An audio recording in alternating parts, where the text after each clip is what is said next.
Guten Abend zusammen und herzlich willkommen zur Stunksitzung der Session 2015. Wir machen jetzt einen schönen Abend hier im Saal, zu Hause, an den Fernseh- und Rundfunkgeräten natürlich auch. Und ich möchte direkt meinen heutigen Ilverat vorstellen, das sind ja jedes Mal andere Menschen. Höchaufen sind das die Funky Mariechen. Herzlich willkommen.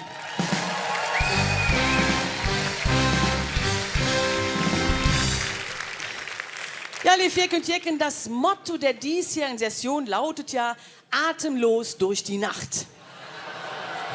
Ist natürlich Quatsch. Hier ist Helene Fischer freie Zone, ganz klar. Und natürlich auch Hogesa, Pegida, Kölgida freie Zone, natürlich auch, ganz klar. Und wenn ich mir diese Melange aus Neonazis, Wut- und Frustbürgern so angucke, da mache ich mir auch Sorgen um unser Abendland. Jetzt hatte die CSU ja auch noch gefordert, dass wir alle zu Hause Deutsch sprechen sollen. Ne, jetzt mal ehrlich, wie soll das in Bayern gehen? Ne? Ja, das Thema Flüchtlinge ist natürlich ein sehr zentrales Thema unserer Zeit und die Zahl, die zu uns kommen wird weiterhin steigen. Und da ist natürlich eine Frage der Selbstverständlichkeit, dass wir die Flüchtlinge aufnehmen hier in Deutschland, ganz klar. Blöd ist jetzt nur, wenn die so in direkter Nachbarschaft untergebracht werden sollen, also in der eigenen Stadt. Dann sieht es mit der Willkommenskultur ein bisschen anders aus. Natürlich ist Berlin, liebe Flüchtlinge, immer eine Reise wert, aber deswegen müsst ihr ja nicht unbedingt bleiben. Sie können die Sehenswürdigkeiten unserer Stadt bequem an einem Tag abklappern. Alster wären der neue Flughafen, der Abschiebebahnhof Zoo, die Ausfallstraße Frankfurt. Oder im Prinzip könntet ihr ja noch bleiben, aber... Aber leider gibt's für euch hier kein Haus am See, nicht am Tiergarten, leider auch nicht an der Spree. Ihr habt 20 Kinder, eure Frauen sind schön, wir haben keinen Platz und ihr müsst weitergehen. Kein Haus am See, kein Haus am See. Gute Weiterreise und nicht für ungut, wa?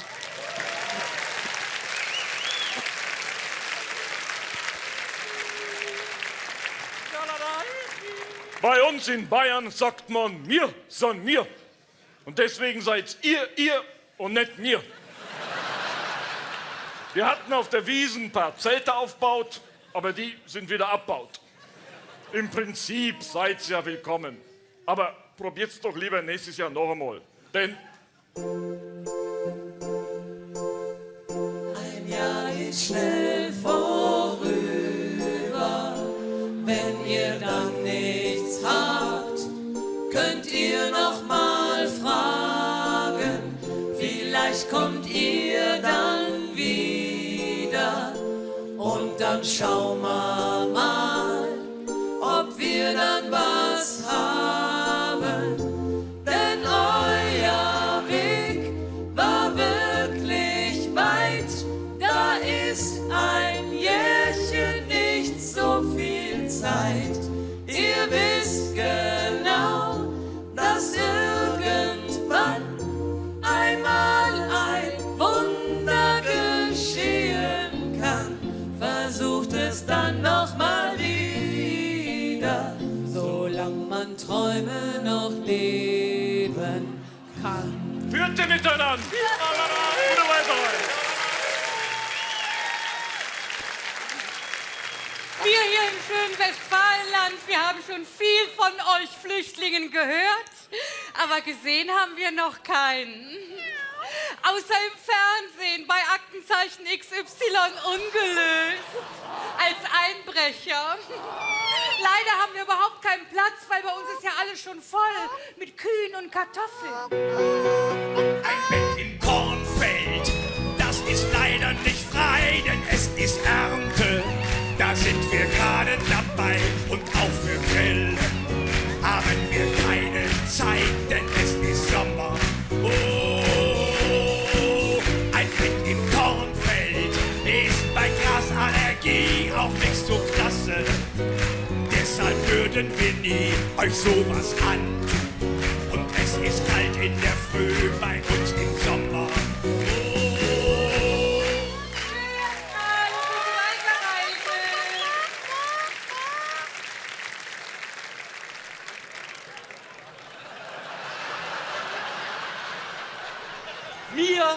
Wir Kölsche haben im Prinzip ja auch immer ein großes Herz für Flüchtlinge.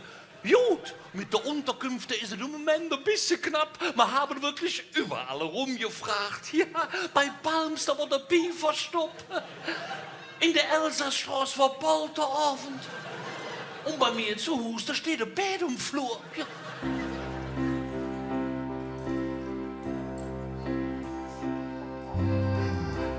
Jo, dir könnt nicht wegern.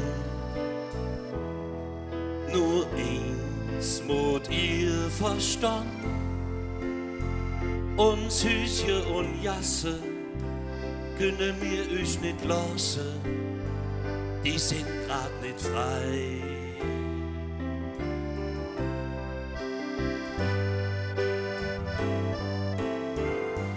War doch passiert, ihr habt echt Glück gehabt.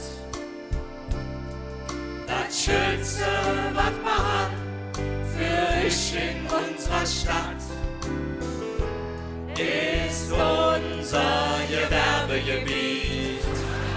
Denn dort wohnt ihr zusammen im Baumarkt schön weit weg von unserem Fegen.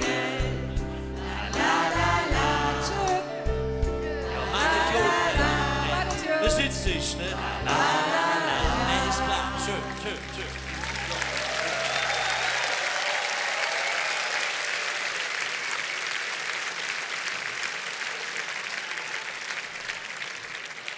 Im Moment wird ja im Namen oder angeblich im Namen einer Religion der halbe Welt auf den Kopf gestellt. Was da los ist im Nahen Osten, nein, nicht in Thüringen, Rot-Rot-Grün, nein, weiter im Osten. Ne? Syrien, Irak, diese ganze Region, da blickt ja kein Mensch mehr durch. Wer da wen unterstützt, warum unterstützt oder nicht unterstützt. Aber zum Glück haben wir ja alle denselben Himmel und da debattiert zurzeit eine sehr illustre Runde genau über dieses Thema. Ich gebe ab, na boffen an den Himmel. Herzlich willkommen, meine sehr verehrten Damen und Herren, zum internationalen Frühschoppen. Mit 5 Kettenrauchern aus 7 Ländern. Mein Name war Werner Höfer.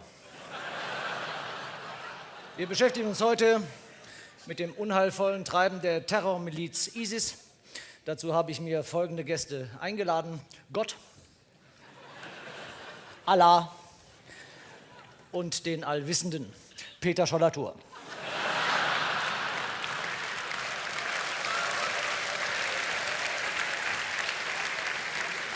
Ich habe schon immer gesagt, wer freiwillig in den Irak reingeht, der hat sie nicht mehr alle. Ja. Außerdem muss ich unsere übliche Quotenfrau begrüßen, die unsere muntere Herrenrunde hoffentlich nicht allzu sehr stören wird. Wie alle Frauen hat sie keinen blauen Dunst von Politik. Dafür ist sie passionierte Kettenraucherin. Herzlich willkommen, Loki Schmidt.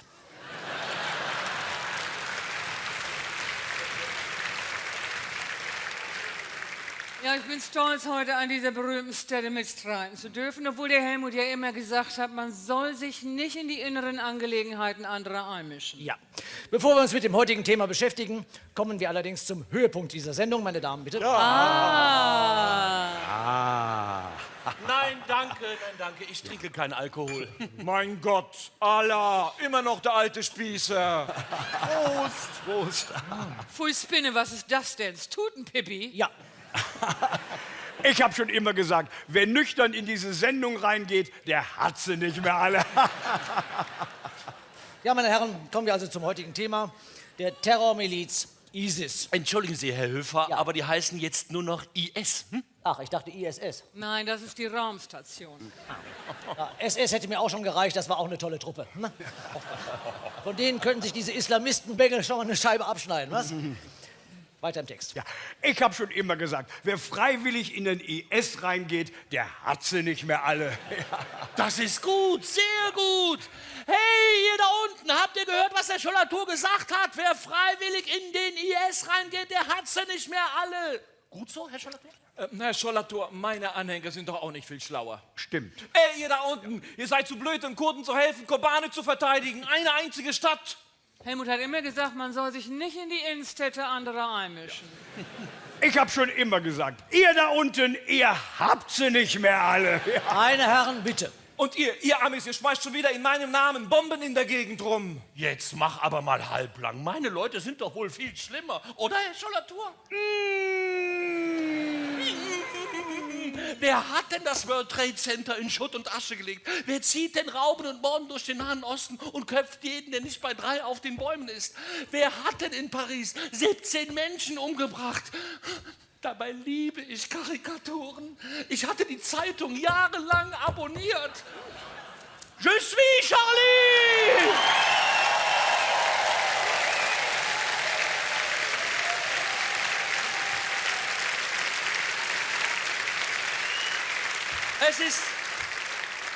Es ist wirklich hart, von solchen Idioten geliebt zu werden. Meine Anhänger haben die Kreuzzüge angeleiert und jedes Dreckschwein im Nahen Osten unterstützt und anschließend wieder fallen lassen. Saddam Hussein, Assad, Osama Bin Laden.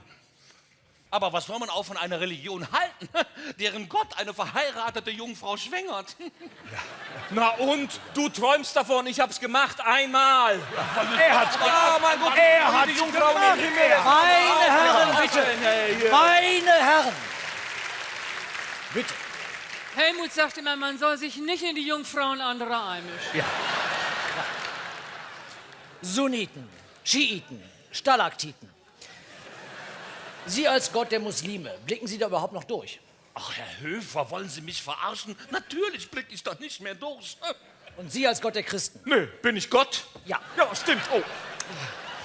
Aber vielleicht kann ja der Herr Schollatur etwas Licht ins Dunkel bringen. Ja, natürlich kann ich das helfen. Also im Nahen Osten leben mehrheitlich Araber, Kurden, Turkomanen, assyrische Aramäer und erstaunlicherweise immer noch ein paar kurdische Jesiden. Über 60% der Bevölkerung sind Schiiten, ca. 35% Sunniten. Die Schiiten unterteilen sich in Karitschiten, Imaditen, Astrakiten und den übers ganze Land verstreuten Banditen. Ja. Und jetzt kommen wir zum Punkt, Herr Höfer. Alle diese Gruppen haben sich in Syrien zusammengefunden, und zwar bei der FSA, der Hezbollah, die Mujahideen, der Al-Qaida, der Al-Nusra von den Salafisten von Al-Rajab und ursprünglich natürlich auch bei der ISIS, dem heutigen IS. Der IS wird mittlerweile bekämpft von den Peschmerga, der irakischen Armee und den eben genannten Gruppen, die sich mit den Truppen von Assad und dem Erzfeind USA verbündet haben, die wiederum mit den Sunniten, Schiiten, Aleviten und Hamaditen zusammenarbeiten. So ist das und nicht anders. Ja.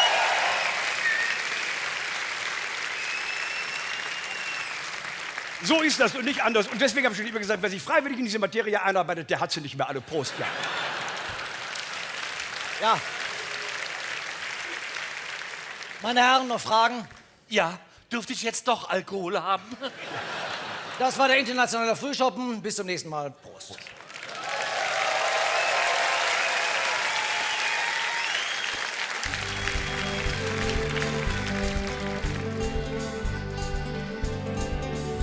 Er ist wieder in der Stadt, kam mit Business Class geflogen, 6 Zimmer, Küche, Diele, Bad, hat die Wohnung grad bezogen. Er ist Fan auch vom FC und den Geißbock findet er spitze. Er trinkt Kölsch lieber als Tee, macht auch selbst gern mal Witze über den Wölki. Kann man bisher nichts Schlechtes erzählen. Vielleicht kann man den Haarschnitt nicht leiden, rät ihm den Pony nicht selber zu schneiden. Doch für Satiriker ist der Kardinal bisher katastrophal. Opus Dei hängt ihm nach, wo er einst in Rom studierte, ob er da mal Mitglied war.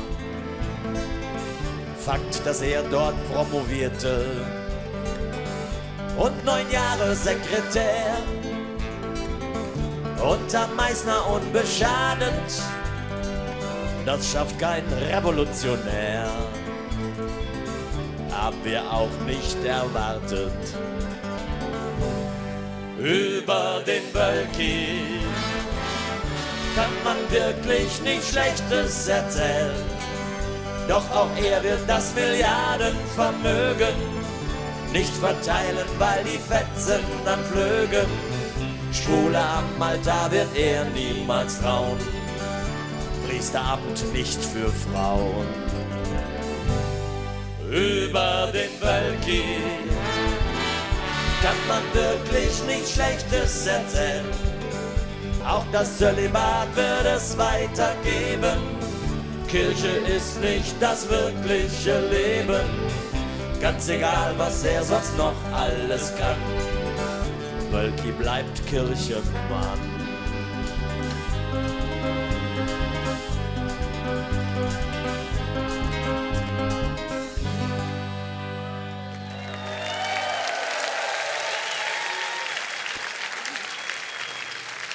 Machen wir uns nichts vor. Die wirklich wichtigen politischen Entscheidungen werden ja von der Wirtschaft getroffen.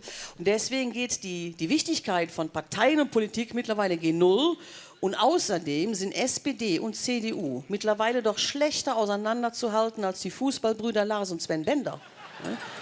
Und auch Angela Merkel, ne? Was hatten die für eine Entscheidungsbefugnis? Da hat der Hennes, der Achte, der Geißbock, doch mehr zu sagen beim FC als die Frau Merkel, ne? Für Deutschland. Ja, ne? Und außerdem, um über Politik überhaupt noch irgendwie im Gespräch zu halten, hat man sich jetzt überlegt, Wahlkämpfe nach dem Modell Fußball zu vermarkten. Ich gebe ab ans ZDF-Wahlstudio zu Katrin Müller-Hohenstein und Oliver Kahn. Bitte schön.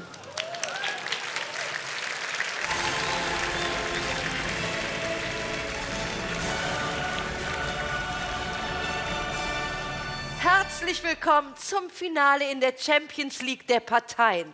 Und es ist der deutsche El Clasico. SPD gegen CDU, CSU. Olli, ja. Union gegen SPD. Da verspürt man doch sofort dieses Kribbeln im Bauch. Da denkt man an Kracher mit Willy Brandt und Konrad Adenauer. Ja. Klar, Katrin. Union gegen SPD, da denkt man sofort an Kracher mit Willy Brandt, ich sag mal Konrad Adenauer. Da hat man sofort dieses Kribbeln im Bauch. Tja, lang ist's her, aber ist schon immer eine geile Begegnung. Verdammt lang her, geile Begegnung, absolut. Obwohl, Katrin, man muss ja sagen, ist schon verdammt lang her. Absolut, Olli. Absolut. Danke, Olli. Bitte, Olli. Danke, Olli. Bitte, Olli. Kommen wir jetzt zu Sabine Töpperwien nach Berlin.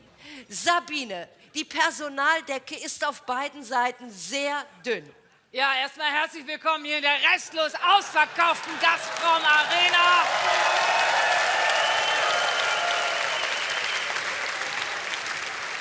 Dem ehemaligen Reichstag traumhaftes Ambiente. Die CDU geht als klarer Favorit ins Rennen. Da haben wir Ursula von der Leyen in der zentralen Verteidigung.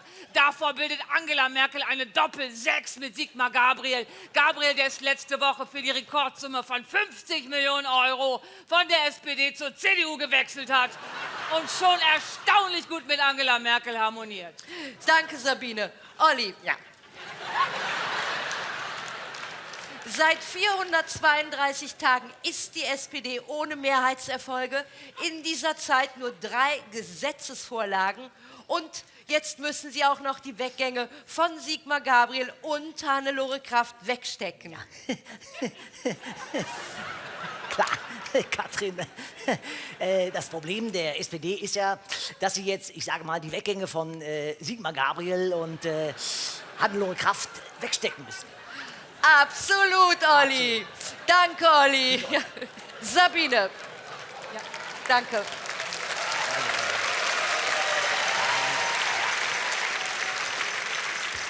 Sabine, viele haben die CDU ja kritisiert, dass sie Hannelore Kraft nur verpflichtet hat, um die SPD zu schwächen. Ja, in der Tat, Hannelore Kraft schon wieder nur auf der Bank.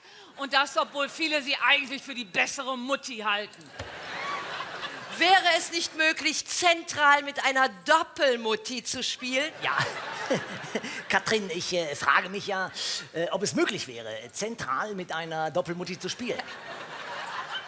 Absolut. Also ein 662 mit Gabriel zentral am Mikrofon vor den beiden Muttis, davor Altmaier als hängende Spitze und dafür Seehofer auf rechts außen. Aber da fehlt es vielleicht ein wenig an Mut zum Risiko.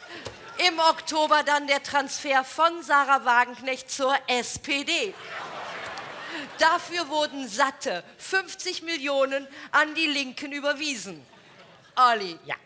Viele sagen ja, sie war nur ein Panikkauf aufgrund der Probleme am linken Flügel. Jetzt, wo sie da ist, geht das Spiel doch nur durch die Mitte. Ja. Katrin, viele sagen ja, es wäre nur ein Panikkauf. Danke, Olli.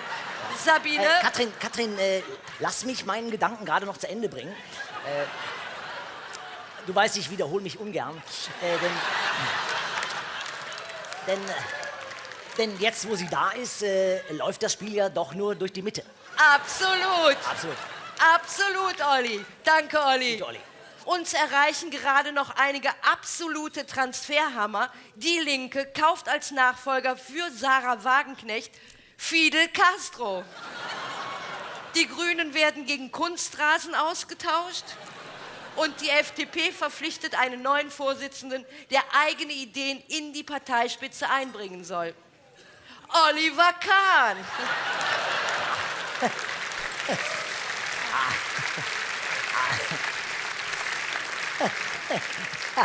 Katrin, klar, das ist richtig.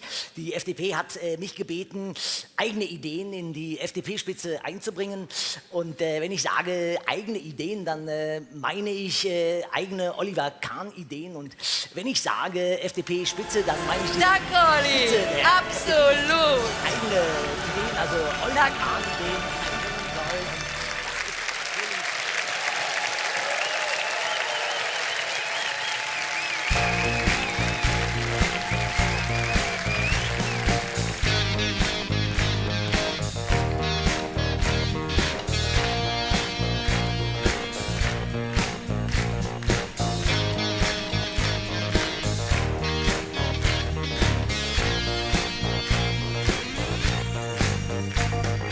Niemand weiß genau, welch großen Druck wir spüren, wenn wir in den großen Stadien stehen. Wir rennen, schießen Tore, kämpfen wie ein wilder Stier. Doch wir sind nicht wie die anderen 10. Bei uns zu Hause wartet keine Spielerfrau.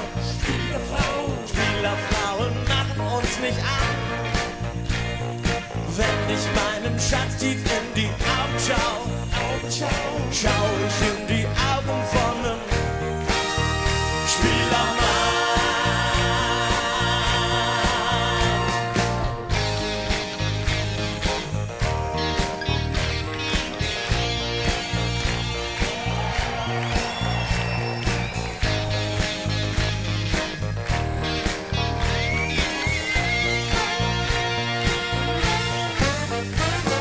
Spielermänner sind nicht blond und haben keinen Zopf. Sie trinken Bier und stehen auch gern am Grill. Spielermänner sehen gut aus und haben noch was im Kopf. Sie interessieren sich echt fürs Fußballspiel. Männer, ihr wollt doch jetzt alles so einen Spielermann. Der macht auch mit 40 noch was her. Ihr würdet euch wundern, was so ein Spielermann kann. Auf dem Platz singt euer Schatz für euch Love is in the air.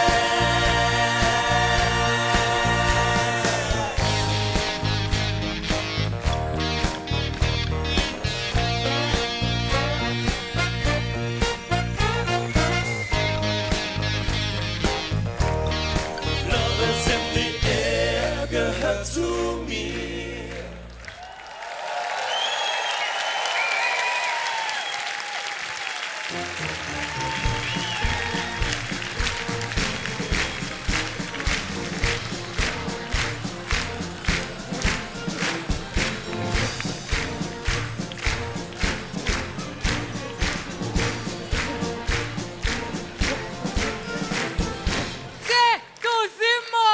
Wir sind die Lüstchen muslimischen Krawallmöhne. Die Burka Mariechen des arabischen arabischen Frühlings und mehr an Spaß. Was ist ein Salafist zwischen zwei Frauen? Sarret. Eine Bildungslücke.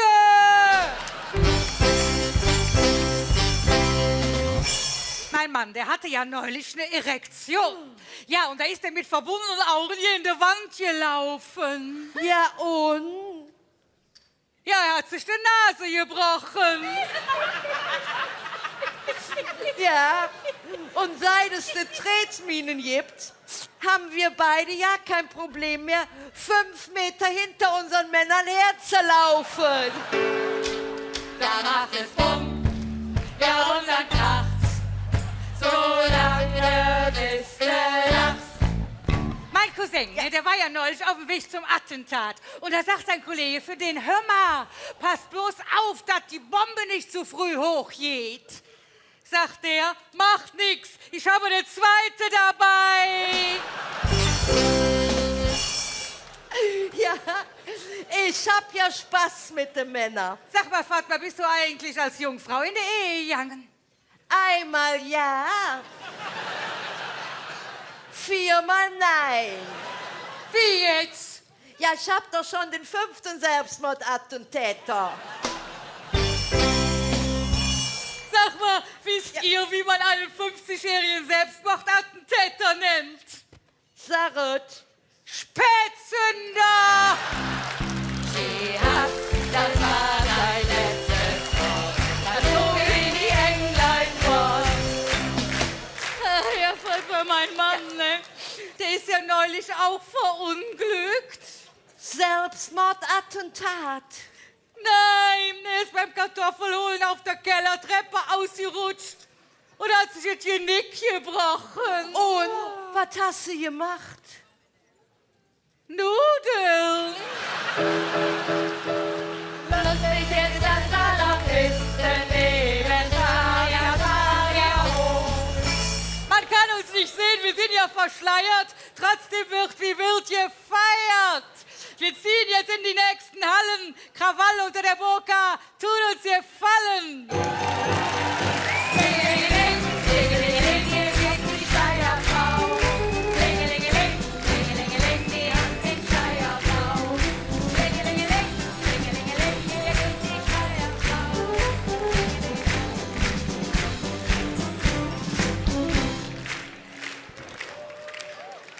Ja, klingelingeling, da könnte ich schon wieder schunkeln.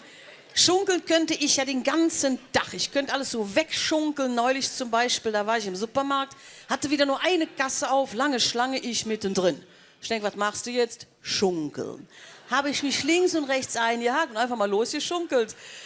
Aber die anderen wollten das nicht. Nö, sagten sie, da hätten jetzt keine Lust zu, das wäre ihnen jetzt zu blöd. Ne? Außerdem entspreche das nicht ihrem Bewegungsprofil. Ja, dann stehst du da, guckst blöd aus der Wäsche. Jetzt habe ich aber was ganz Neues. Ich habe mir eine App runtergeladen, eine Schunkel-App.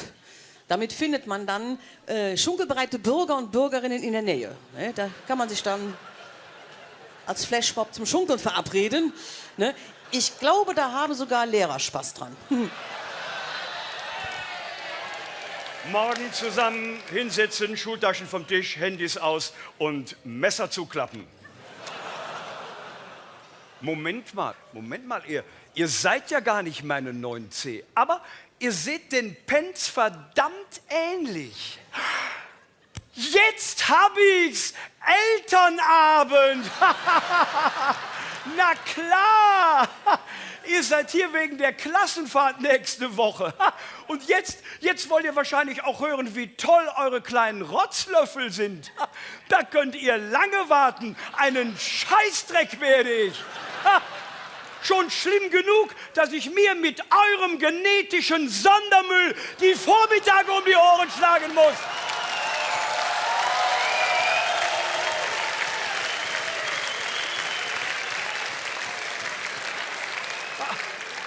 Und jetzt macht ihr mir auch noch den Abend kaputt. Hört mal gut zu. Ich bin seit 32 Jahren Lehrer. Sport und Biologie. Aber warum bin ich Spacko eigentlich nicht Narkosearzt geworden? Da dauert ein Gespräch 5 Sekunden und danach himmlische Ruhe. Ja, wenn ich heute mit meinen Fünfern in der Turnhalle bin und die dann 90 Minuten lang wie die Schimpansen auf Speed rumkreischen, weil die ihr Ritalin nicht genommen haben, das sind dann die Momente, wo ich mir sage, Taubheit kann auch ein Segen sein. Aber trotzdem, alles Bewegungslegastheniker, weil Klettern und Toben für euch ja die Todesfalle Nummer 1 ist. Ich kenne Eltern, die sichern ihre Kinder auf der Rutsche mit Karabinern ab. Wenn die auf dem Spielplatz zusammen rumhocken, das sieht aus wie im Basislager am Nanga Parbat. Und wo wir gerade dabei sind, ist heute Abend die Mutter von Charlotte Sophie hier? Habe ich mir gedacht, jetzt traust du dich nicht. Aber ich sag's trotzdem. Und zwar für alle. Aber nur einmal. Wenn wir Turnen haben, braucht das Kind beim Purzelbaum keinen gottverdammten Helm. Das gab es früher auch nicht.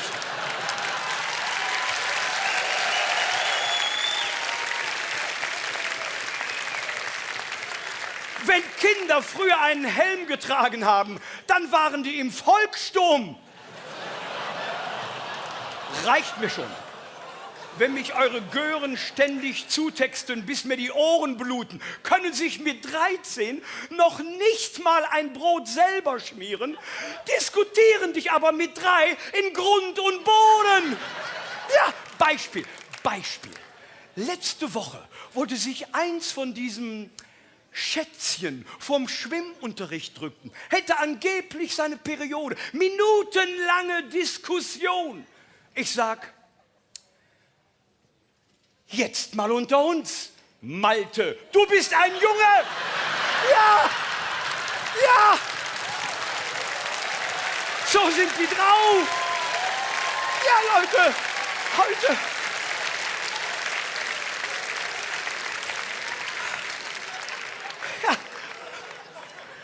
Fand ich schlüssig argumentiert. Das hat den überhaupt nicht beeindruckt. Der hat mich so voll gelabert. Ich war am Ende so fertig. Ich habe den persönlich zum Frauenarzt gefahren. Ja.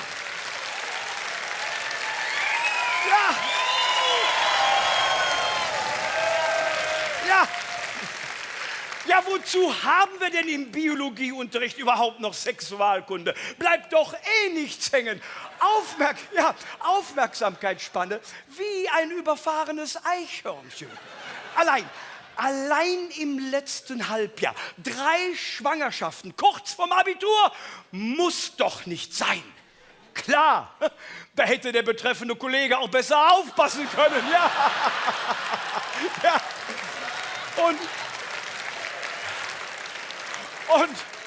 Und ich soll jetzt mit eurem Blagen auf Klassenfahrt? Bei euch Südstadteltern bin ich doch ruckzuck dran wegen fahrlässiger Tötung.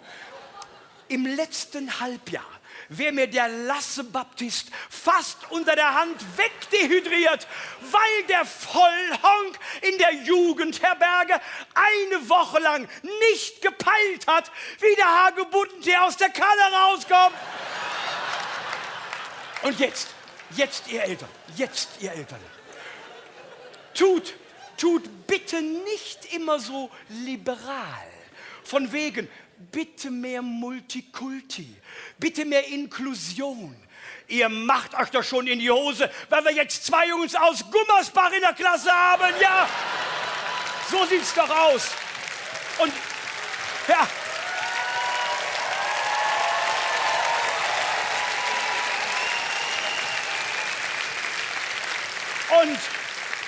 Und ihr wollt allen Ernstes, dass ich mit euren Schwerstpflegefällen auf Klassenfahrt gehe, da könnt ihr lange warten. Hier, Krankenschein. Ich habe keinen Burnout. Das ist was für Anfänger. Ich habe bereits Fuck off. Raucherpause.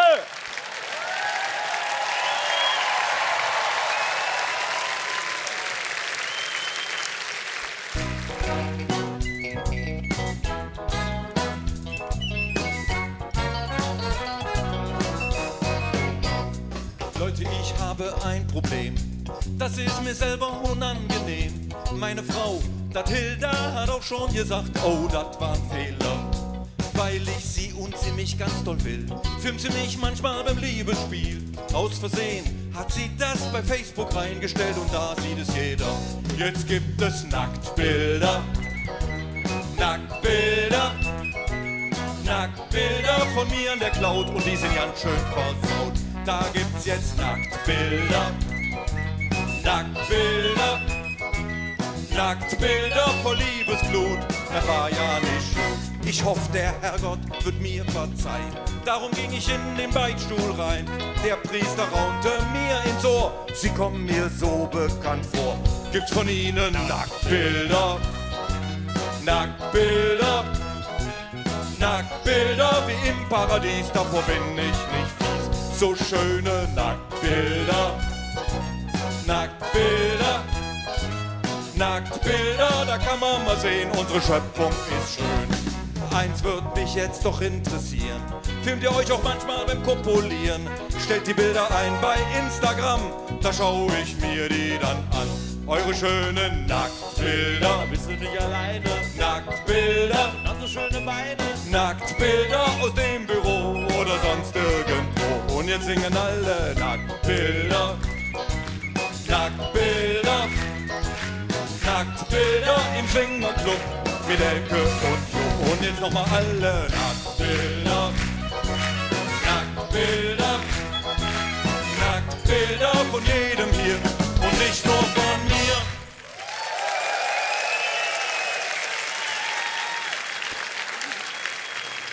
Mittlerweile gilt Deutschland ja als Einwanderungsland und die türkischen Mitbürger sind in der Mitte des deutschen Fußballs angekommen, aber noch nicht in der Mitte der deutschen Kultur. Und deswegen gibt es die bekannteste Silvestersendung jetzt auch in einer türkischen Version. Sie heißt natürlich Döner for One. Bitte schön.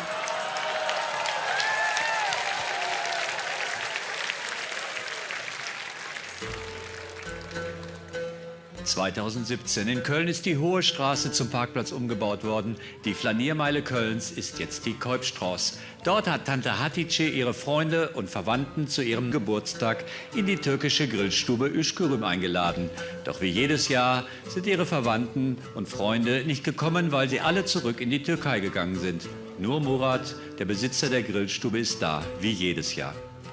Murat, Hatice, Hatice, du siehst gut aus, wie Rosa, die blüht in Morgentau, so frisch wie junges Reh, das Gras an saftige Ufer des Euphrat, so voller Glanz wie Dreier BMW in Abendsonne auf der Innere Kanalstraße. Teşekkür, du alter Lügner. Aber Murat, wo sind sie alle? Siehst du das nicht? Alle sind für dich da. Hier, dieser Stuhl sitzt dein Cousin Aslan Fünschneiran. Aslan? Hier sitzt dein Neffe Efendi Winterbörek. Oh, Efendi. Hier sitzt dein Schwager Metin Pümmerö. Und seine Frau Gül. Oh, hatte mitgebracht seine Frau.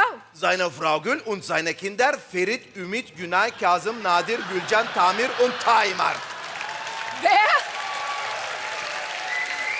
Taymar! Ah, Und hier sitzt dein Lieblingscousin, Şükrü Toprak. Oh, Şükrü, ist der bestimmte wieder zu spät? Ja, Telefon. Hallo, Şükrü. Schöne Grüße. Schöne Grüße. Komm später, normal. Normal.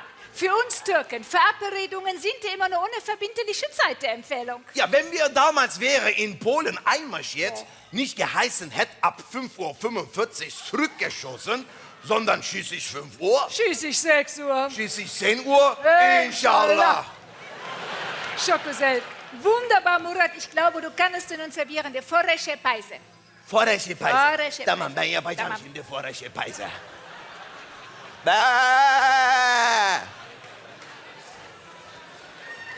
Foresche Peise. Foresche Peise. Kleiner Gruß aus der Küche.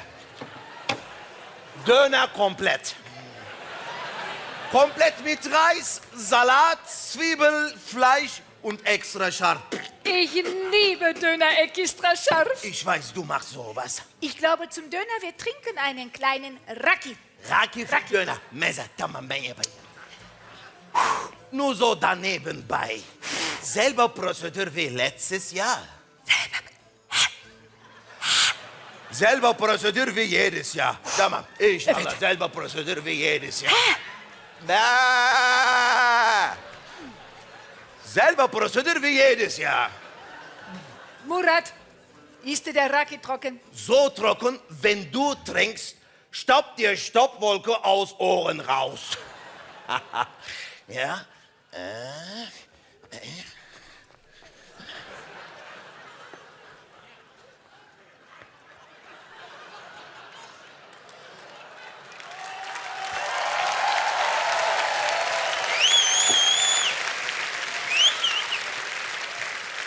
Aslam für Snairan. Hatice. Auf das Leben und Liebe. Und das deutsche Sozialamt. Und das Erdogan.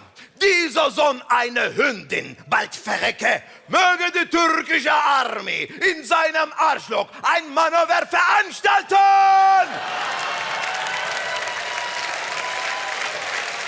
Aslam. Aslam, keine Politiker heute. Kein Politik heute. Sheriffen. Sherife. Effendi Winterberg. Allah walla Alkohol, Satan walla Allah, Koran steht, ma hadim ala Allah, wal hazim ala Ali. Was ja, ai. Effendi, keine Religion heute. Keine Religion heute? Sheriffen. Sherife. Guck nicht so. Mit den Pimmel. Hatice, auf deine Gesundheit. Metin, ich wäre froh, wenn ich gesund wäre. Mama, ich muss pipi. Mir ist langweilig. Ey, voll scheißen Dreck, schwulen Party.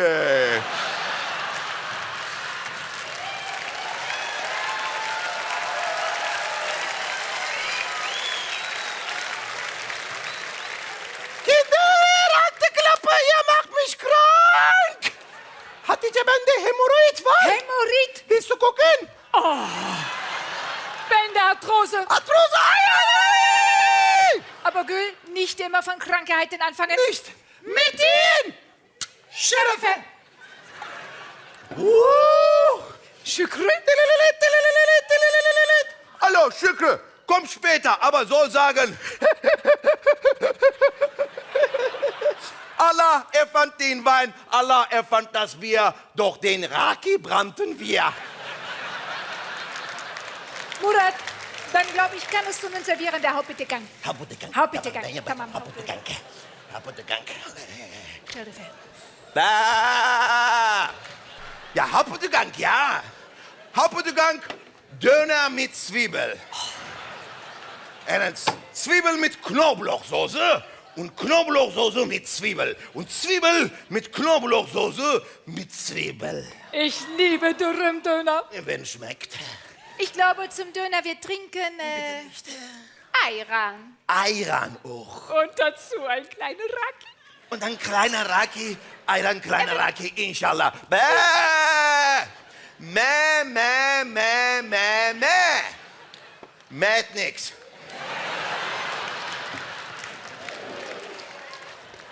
Selbe Prozedur wie letztes Jahr. Selbe Prozedur wie jedes Jahr. Selbe Prozedur wie jedes Jahr, inshallah. Inshallah. Ja, Hatice.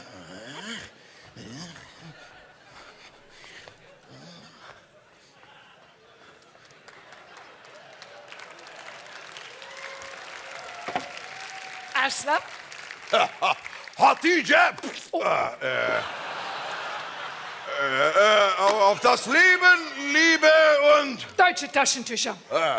Sherife. Sheriffen. Effendi? Allah walla Alkohol, Satan walla Allah, Koran steht, ma had ma Allah walla hazim walla Ayran.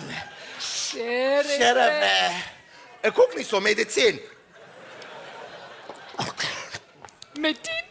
Hatice, Metin! Allah'ım! Warum strafst du mich spricht dieser Mann? Mein Mann ist dumm wie ein Stuhl, aber nur 2 Beine. Wütend Adam eine. Aber Gül, nicht immer von den Männern anfangen. Mit ihm! Schärfe!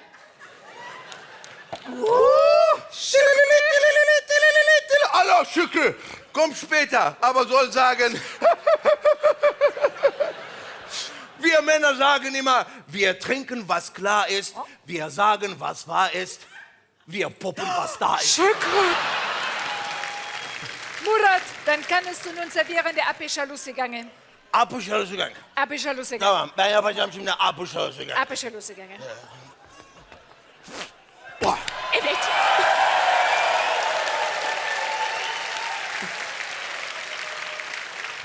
Me. Apéchalusse gegangen. Döner mit Gammelfleisch. Nee. Hammelfleisch, nein, Pferdefleisch. Hatice, fang, Opa!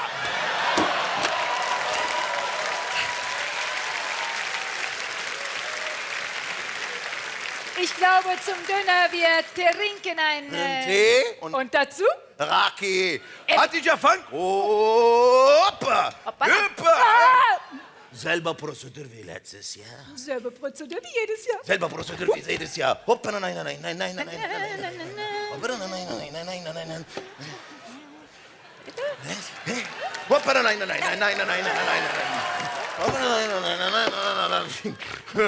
Hatice! Leben, Liebe! Şeşere! Şerefe!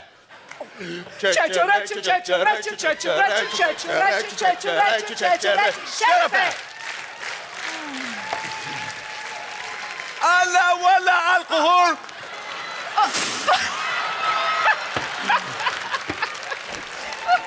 Hatice!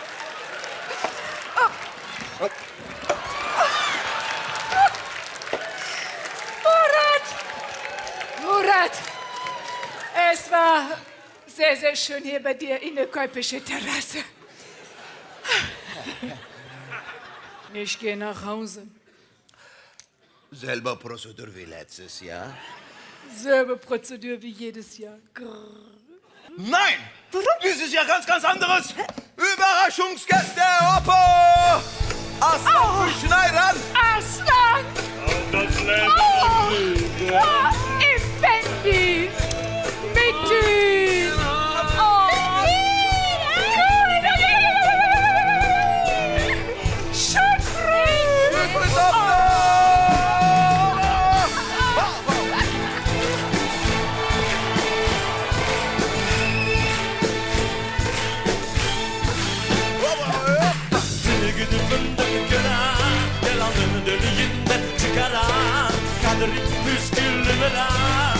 Yakalarsam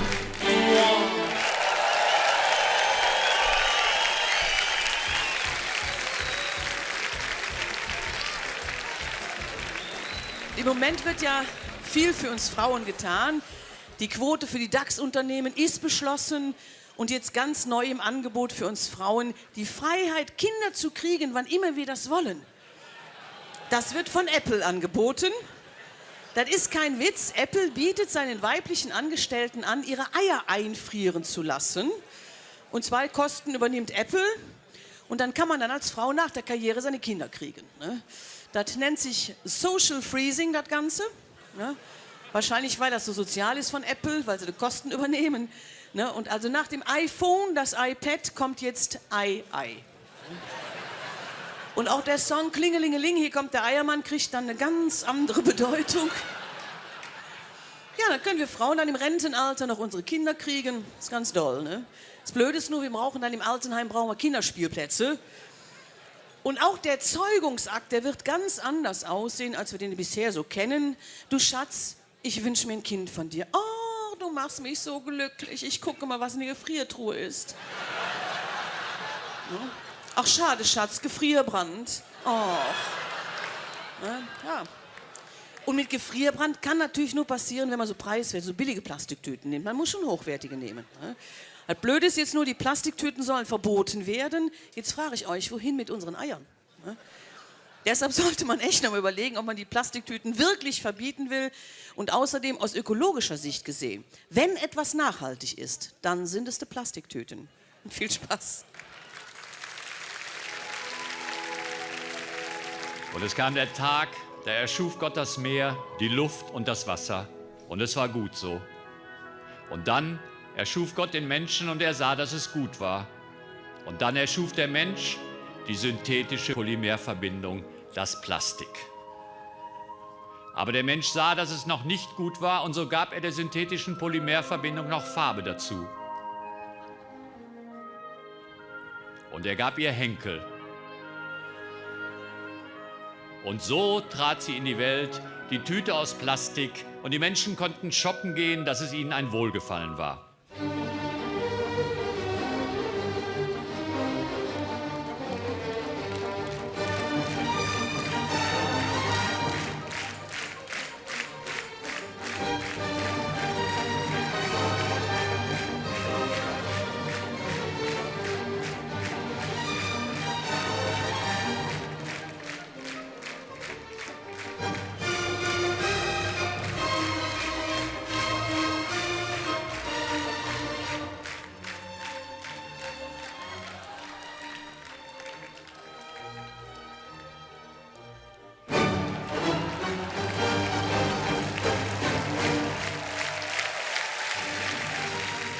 Die graue Welt wurde bunt, überall sah man wunderschöne Plastiktüten, grüne, gelbe, blaue. Und die Welt teilte sich in Aldi Nord und Aldi Süd. Sie wurde ein bunter Blumenstrauß. Sie wurde real, sie wurde sogar reveal. Und die Menschheit teilte sich auf in 7 Stämme, in die Meyers, die Müllers, die Deiters und die Kempkens. All die verschiedenen Tüten wanderten von Nord nach Süd, wie die Globetrotter bis zum Saturn. Und der Mensch wusste, dass es gut war, denn er sagte, ich bin doch nicht blöd. Und Gott sprach, jetzt ist aber mal Jute.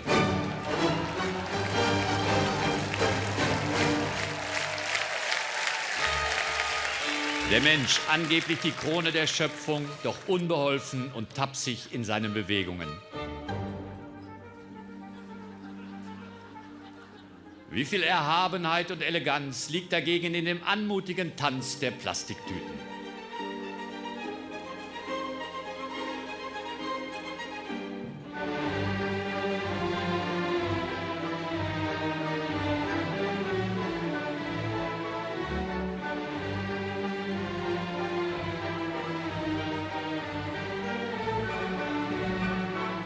Auf 7 Milliarden Menschen kamen bald 600 Milliarden dieser Tüten. Es wurden mehr und mehr, auch im Meer.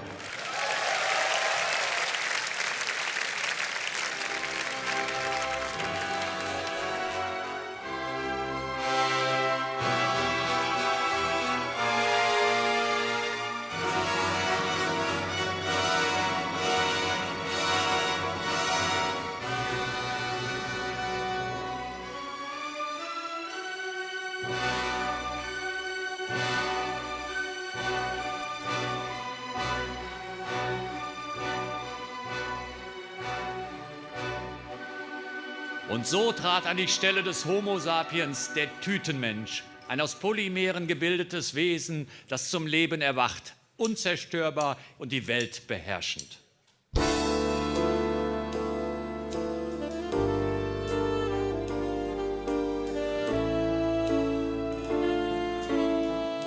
Ihr zählt eure Falten, kämpft mit dem Verfall. Traurige Gestalten, seid nur Staub im All. Eure größte Leistung, die seht ihr hier, entsteht durch Müllverbreitung ein neues Meerestier. Wir überdauern den Sturm, das Eis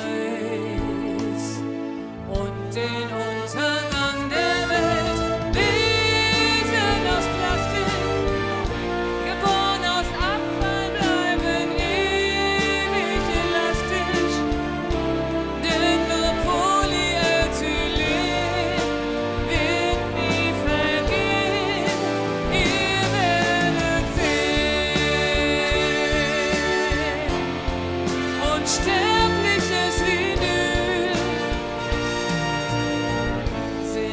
Kreaturen ohne Gefühl.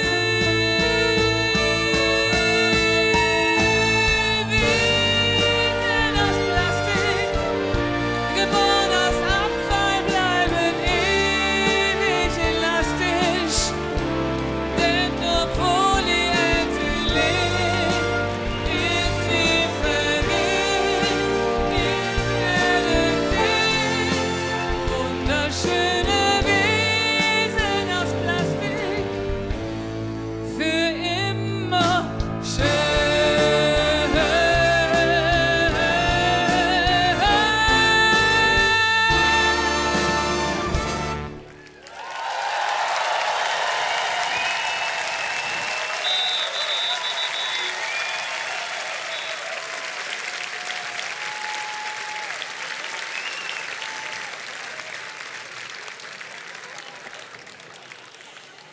Kommen wir zu Helmut Kohl. Was hatte ich für einen Spaß, als die Kohl-Protokolle aus dem Oggersheimer Hobbylästerkeller bekannt wurden? Da schreibt Helmut Kohl über Norbert Blüm: ein hinterfotziger Verräter, Friedrich Merz ein politisches Kleinkind, Wolfgang Thierse ein Volkshochschulhirn und Christian Wulff eine Null. Ja, das hat aber gesessen. Ne? Mir liegen jetzt Auszüge aus dem zweiten Teil der Kohl-Protokolle vor, in denen Kohl sich mal wieder einige andere Politiker vorknöpft, zum Beispiel Peter Altmaier, der fette Wackeldackel auf der Hutablage von Angela Merkel. Oder Ronald Pofalla, der niederrheinische Schmierlappen, lässt sich jetzt die Rosette von der Deutschen Bahn versilbern. Oder Sigmar Gabriel, die schwitzende Ü50-Party mit dem Charisma eines Gostlarer Gebrauchtwarenhändlers. Über Alexander Drubrin schreibt er, der schleimt seinen Chef Seehofer dermaßen voll, dass ihn die Nacktschnecken in Bayern schon als Gottheit verehren. Allerdings ganz überraschend mild eine Bemerkung zur FDP. Da schreibt er, die FDP ist nicht tot, sie ist jetzt nur an einem besseren Ort. Apropos Literatur, in diesem Jahr findet ja zum 15. Mal die Lit Cologne hier in Köln statt, das Literaturfestival, Rekordbesucherzahlen, und seit einiger Zeit gibt es auch die Phil Cologne, ein Philosophiefestival, unter anderem mit so berühmten Philosophen wie Richard David Precht, dem Schwarm aller klimaktösen Gymnasiallehrerinnen. Ja, aber wir alle wissen ja, die wirklich wahren Philosophen sind natürlich wir Kölner und Kölnerinnen. Bitte schön. Ich heiße euch ganz herzlich willkommen hier am Klodwigplatz bei Merzenich. Zur Phil Cologne, zur ganz Phil Cologne. Roswitha, wie ist es? Was? Weißt du, wenn der zuhört, nicht weiß, was der spricht, meint. Und wenn der spricht, nicht weiß, was sein Sprechen bedeutet hat, dann ist das Philosophie.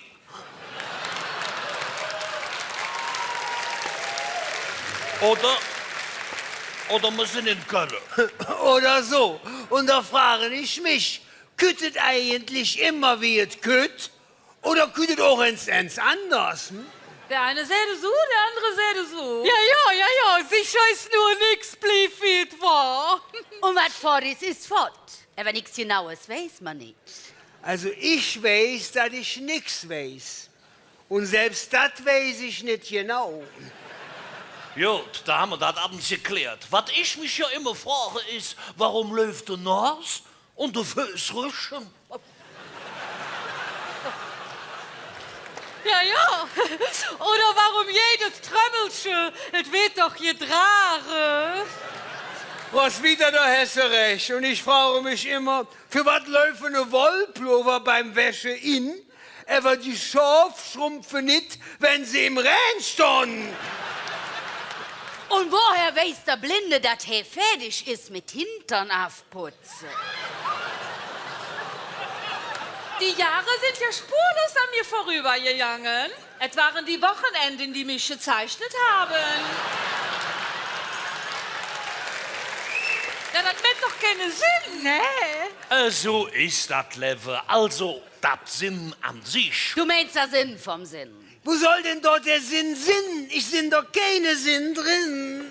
Der Sinn vom Sinn und der Sinn vom Nicht-Sinn sind sinnlos, wenn man nicht sinn, was für ne Sinn das Sinn mäht. So sinn ich das. Ja, ja. Und wir Kölschen, wir sagen ja immer, Wir sind... Wie wir sind. Und weil wir so sind? Wie wir sind. sind wir perfekt. Richtig.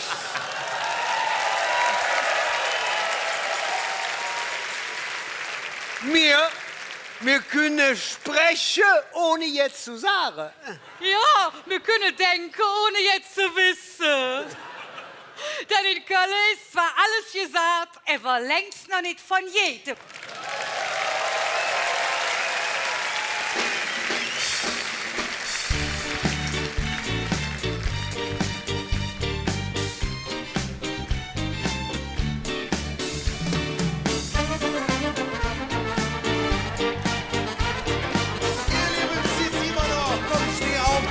Zusammen. Machen wir ein bisschen Party. Hörbar.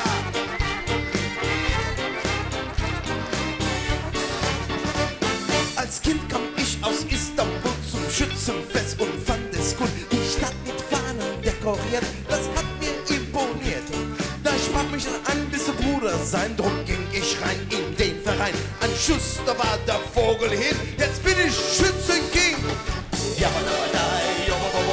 jeder sieht, wie ich mich freu. Komm und tanz mit mir, meine Königin, weil ich Schützenkönig bin. Ja, jeder sieht, wie ich mich freu. Komm und tanz mit mir, meine Königin, weil ich Schützenkönig bin. Oh.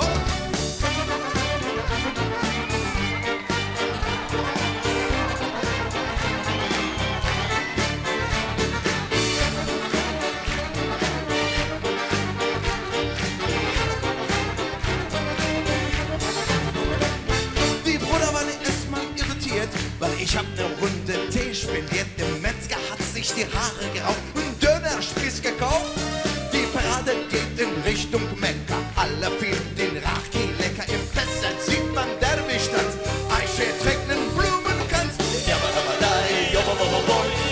sieht, wie ich mich freu. Komm und tanz mit mir, meine Königin, weil ich Schützenkönig bin. Jeder sieht, wie ich mich freu. Komm und tanz mit mir, meine Königin, weil ich Schützenkönig bin. Oh.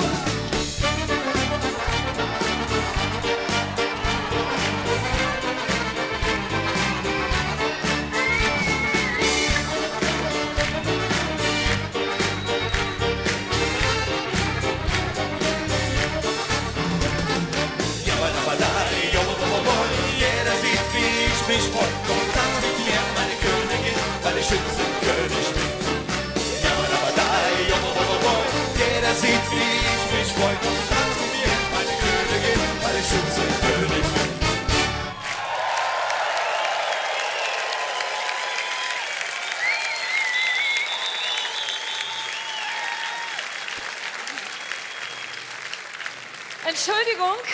Entschuldigung, ich suche einen Platz. Ist hier noch irgendwo ein Platz frei? Ich komme von da hinten, Reihe 12, Platz 5. Die haben mich da weggemobbt, weil ich Fleisch esse. Ich habe nur mal ganz kurz in mein Mettbrötchen reingebissen, da brüllt der ganze Tisch Mörder. Arschlöcher. Ist bei euch noch was frei? Oder? Ach so, auch Veganer. Aber da passt doch gar nicht rein mit meinem Rock. Überall Veganer und militante Vegetarier. Man ist ja umzingelt. Hör mal, woran erkennt man einen Veganer, weißt du?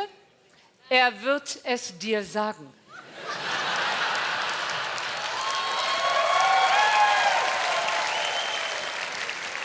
Bei mir zu Hause auch, mein Mann Wolf, der kommt von dem Heilbär nach Hause und sagt, so, ab sofort bin ich vegan, ich verzichte auf Eier und Milchprodukte. Habe ich gesagt, kein Thema, aber womit panierst du dir dann die Kalbschnitzel? Da hat er gesagt, er macht das wegen der Tiere, außerdem sind Veganer schlank. Ja, aber dafür haben Dicke mehr Platz für Tattoos. Und jetzt isst er nur noch so ein Zeug wie Veggie-Burger. Das sind Frikadellen aus Grünkerngrütze mit Unkraut. Rucola. Leute, ich habe mich doch nicht an die Spitze der Nahrungskette gekämpft, um für den Rest meines Lebens Rucola zu fressen.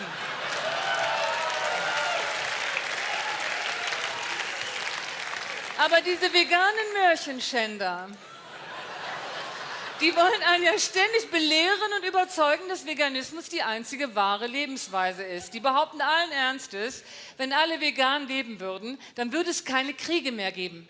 Tja, jetzt war der Hitler ja nur Vegetarier. Aber wenn der auch noch die Milch weggelassen hätte, dann würden wir heute alle noch in Schlesien wohnen, oder wie? Leute, das ist doch Fanatismus. Meine Freundin Moni, die täuscht, seit sie Vegetarierin ist, beim Sex immer einen Orgasmus vor. Und wisst ihr auch warum? Weil sie es mit ihrem Gewissen nicht vereinbaren kann, dass so ein kleines Stückchen Fleisch ihr so viel Freude bereitet.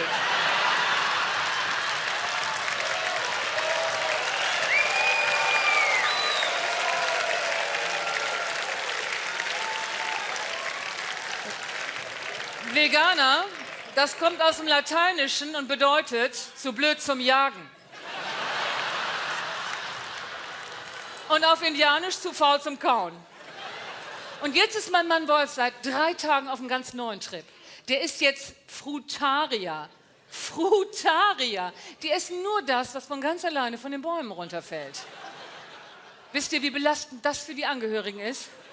Gestern Abend, da gucke ich in den Garten und denke, ach du Scheiße, da steht ja der Tod unterm Baum. Habe ich noch mal genau hingeguckt, gedacht, kann ja gar nicht sein, der Tod sieht gesünder aus. Das war Wolf.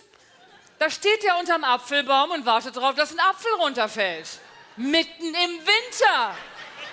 Da bin ich, als es dunkel war, in den Baum geklettert und habe dem eine Frikadelle runtergeworfen.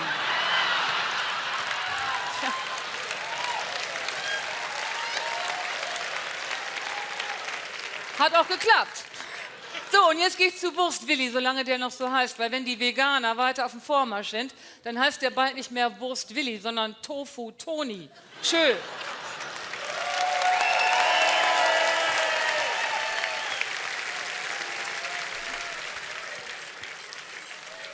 Mein Lieblingsjubiläum im letzten Jahr war der 100. Geburtstag vom Büstenhalter, der BH. Ja, das war damals eine Revolution. Meine Oma hat sich allerdings ihr Leben lang geweigert, so ein Ding zu tragen. Die Oma wurde vom Korsett zusammengehalten. Für die Jüngeren unter euch, Korsett, das ist hier figurformende Unterwäsche im Stabilbau. Und meine Oma, die hat auch immer gesagt, das ist wirklich wahr, die hat immer zu mir gesagt, Brigitte, du musst eine Hüfthalter tragen, sonst gehst du auseinander. Hätte ich mal auf der Oma gehört. Ne? Ne? Und meine Generation hat sich ja auch geweigert, einen BH zu tragen. Ne? Wir haben diese ja verbrannt. Wir haben die verbrannt. Ne? Ja, das war auch eine Revolution. Gut, heute würde ich das nicht mehr so ohne weiteres. Ja, Revolution muss man sich leisten können. Ne? Das ist. Nee, früher, da ging es ohne, aber irgendwann fängt es so ein bisschen. Ne? Das ist so. Ne? Wobei ich immer sage, mein Busen, der hängt nicht, mein Busen, der chillt. Ja. Könnt ihr euch merken, meine Damen, der Busen chillt. Kommen wir nun zu einem ganz anderen Thema. Wer kennt nicht das Bild in der Stadt? Menschen suchen in Abfalleimern oder unter Büschen oder schieben klirrend Einkaufswagen durch die Stadt. Kölns Flaschensammler. Was sagen wir dazu? Finden wir das blöd? Tun die uns leid? Tatsache ist jedenfalls, dass wenn es die nicht gäbe, dann sähe Köln noch heruntergekommen aus, also sowieso schon aus Süd. Ne? Und außerdem ist das ja auch der älteste Beruf der Welt. Jäger und, richtig, Sammler. So, und jetzt stellen wir uns mal vor, die Flaschensammler hätten sich in der Gewerkschaft Lehrdi zusammengetan und würden streiken. Und das an Rosenmontag. Der Prinzenwagen würde auf der Hohe Straße gestoppt, am Weiterfahren gehindert, weil sich die Gewerkschafter zu einem Flashmob versammelt haben. Sozialabbau im ganzen Land. Unsere Antwort Flaschenpfand. Sozialabbau im ganzen Land. Unsere Antwort Flaschenpfand. Sozialabbau im ganzen Land. Unsere Antwort Flaschenpfand.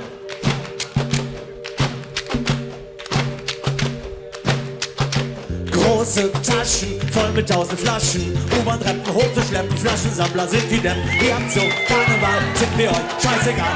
Ein Weg, mehr Weg, wir machen den Dreck weg. Jetzt zum Schluss, wir machen die Scheiße hier für euch nicht zum Spaß.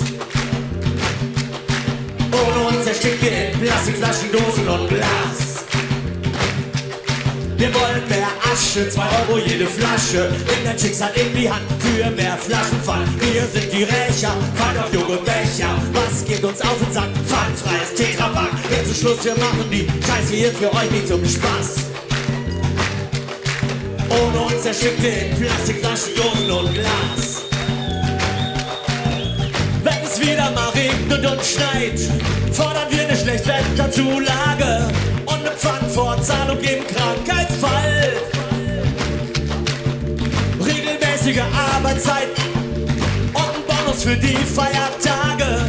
Gleiches Pfand für jeden, überall. Überall. Flaschensammler sind keine Gammler.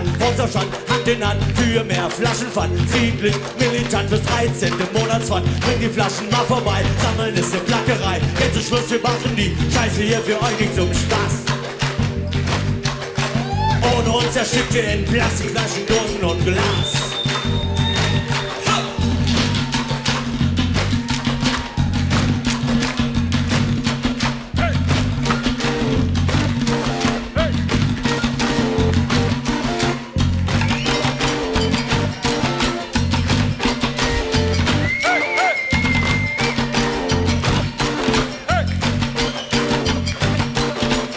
Ohne uns erstickt ihr in Plastikflaschen, Dosen und Glas.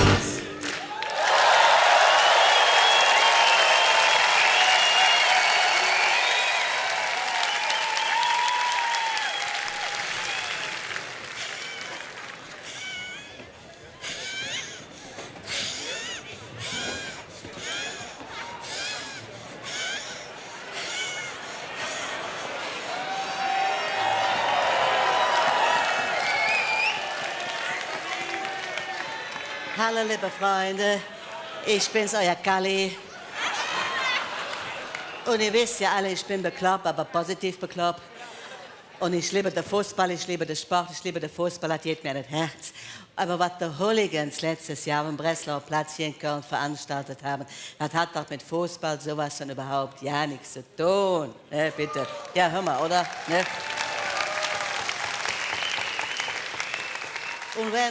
Und wenn die Hooligans der Salafistenbarbarei vorwerfen, dann ist das so, wie wenn ich dem Ottfried Fischer vorwerfen tät, er wird zu dick. Apropos Schauspieler, ich habe den Hönes besucht, der Hönes, ne?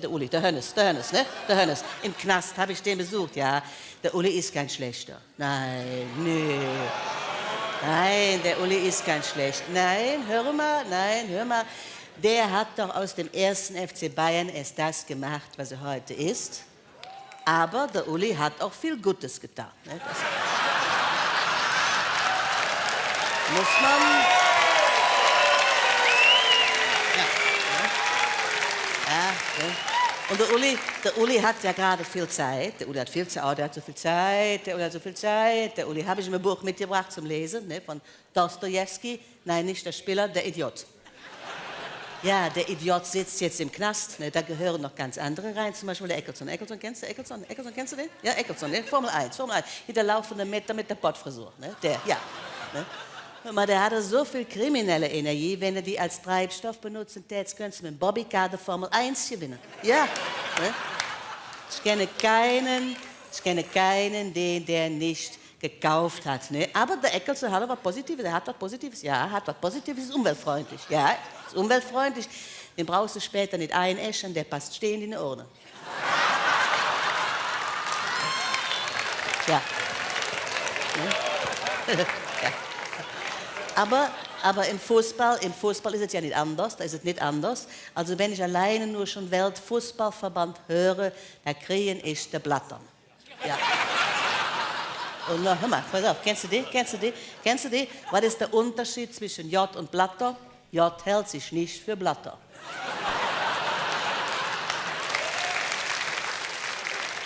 Oh, pass auf, ich sag, der Blatter wird wieder Präsident. Der Blatter wird wieder Präsident. Doch, der wird wieder Präsident. Weißt du warum? Weil der in bestechender Form ist. Ja. Ja. Und dann, pass mal auf, hör mal. Und Fußball-WM in Katar. Hör mal, so viel Sandkuchen kann ich gar nicht essen, wie ich in der Wüste von Katar kotzen könnte. Ja.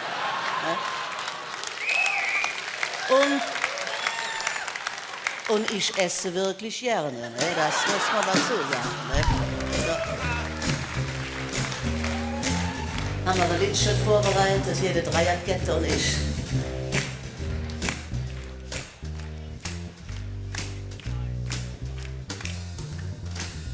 Viele Fußballfunktionäre, das weiß doch fast jeder Depp, lassen sich sehr gerne schmieren und nicht erst seit Blatter Sepp, die von der FIFA. FIFA!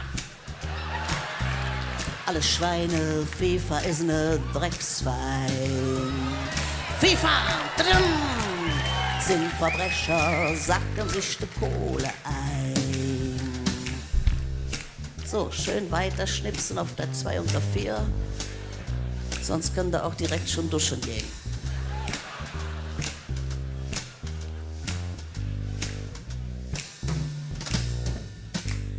Fußball in der Wüstenhitze, Kreislaufkollaps, scheiße, ja.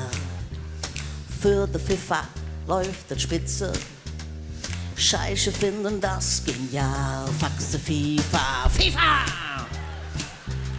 Alle Schweine, FIFA ist ne Drecksverein. FIFA, padadam, sind Verbrecher, sacken sich die Kohle ein. Wenn ich was zu sagen hätte, wird der FIFA abgeschafft. Und die ganze Drecksbagage ging zum Hönes in der Knast. Faxe FIFA, FIFA! Alle Schweine, FIFA ist ne Drecksverein. FIFA, tadadam, sind Verbrecher, sacken sich die Kohle ein. Sacken sich die Kohle ein. FIFA ist ne Drecksverein. Tadadam!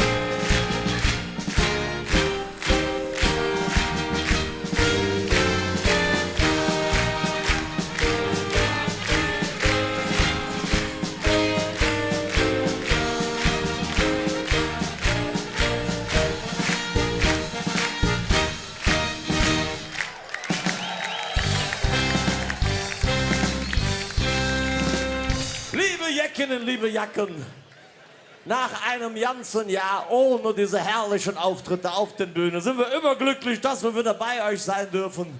Und jetzt mal ganz ehrlich, das normale Dreigestirn, das kackt ja jedes Jahr nach der Session ab.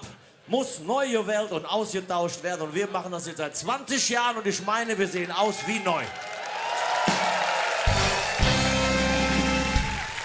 Das liegt natürlich nicht nur an dem herzlichen Empfang hier in diesem herrlichen Saal, sondern auch an der Unterbringung des Dreigestirns.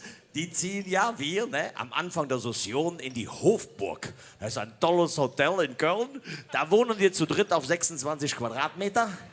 Dann ziehen wir aus unseren Familien, weg vom Kindergeschrei, rein in die WG. Das ist toll. WG kennt ihr, wenn der Schmutzrand in der Badewanne so breit ist, dass du das Bier drauf abstellen kannst.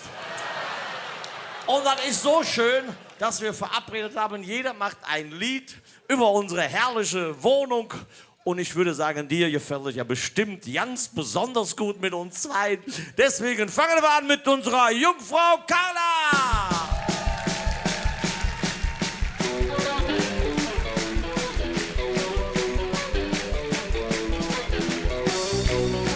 Es ist ekelhaft, Tag und Nacht mit denen, die haben nichts gerafft, für die muss man sich schämen. Im Bad nur Stress und ich soll alles putzen, die haben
Ja, das ist ein schönes Beispiel für Meinungsfreiheit im Kölschen Fostelär.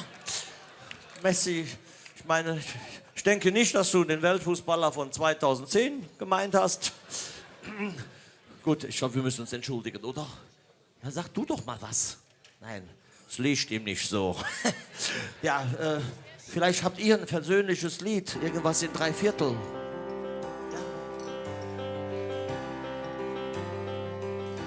Wenn sie lacht, wird so ja noch im Dunkeln hell. Wenn sie singt, wenn sie tanzt, einfach sensationell. Ja, sie ist wunderschön, irgendwie königlich. Und eines ist klar, du bleibst immer die Jungfrau für mich. Sie hätt hier in Köln mit jedem gepoppt und sich 2, 3 Mal schon mit Frauen gekloppt. Sie soll 50 Funke, die hat Hunger an dich. Und eines ist klar, sie blieb immer die Jungfrau für mich. Oh, ihre Haare im Ohr nehmen wir mit Humor, denn die sind wunderschön. Oh, dass der Busen ihr fehlt, hat für mich nie gezählt. Das war nie ein Problem. Wenn du lachst, wird so ja noch im Dunkeln hell. Wenn du singst, wenn du tanzt, einfach sensationell. Ja, du bist wunderschön, irgendwie königlich. Egal, was du machst, du bleibst immer und immer für immer die Jungfrau für mich. Schätzelein.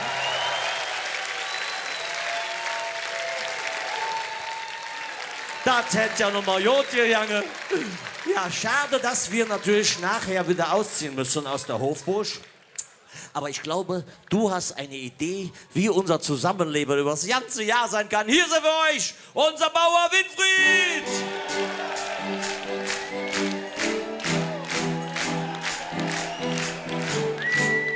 Wir haben hier ein herrliches Zimmer, doch leider weckt mich kein Haar. Mir fehlt am Morgen das Blöcken der Lämmer und Trecker darf ich nicht fahren. Auf dem Land ist leider oft nichts gebacken, da gibt's nichts außer Natur. Mein Traum ist all meine Sachen zu packen, denn für mein Glück fehlt mir nur ein Hof direkt am Eigelstein. Da würde ich gerne Bauer sein und ihr zieht beide bei mir ein am Eigelstein. Ein Hof in Köln, direkt in Veedel und nicht in Hürth, weit vor der Stadt. Ein Hof in Köln, 2 Jungs, ein Mädel mit Raps und Mais und Kopfsalat. Und jedes Klo hier hat eine Spülung, das gibt's im Vorgebirge nicht. Und jeder Kühlschrank hat eine Kühlung und innen brennt sogar ein Licht. Sogar ein Licht. Oh, oh, oh, oh. Les Chicken, das war die Stunksitzung der Session 2015. Schön, dass ihr dabei waren in Fernseh- und Rundfunkgeräten. Ich sage einfach nur Tschüss, bis zum nächsten Mal. Tschüss.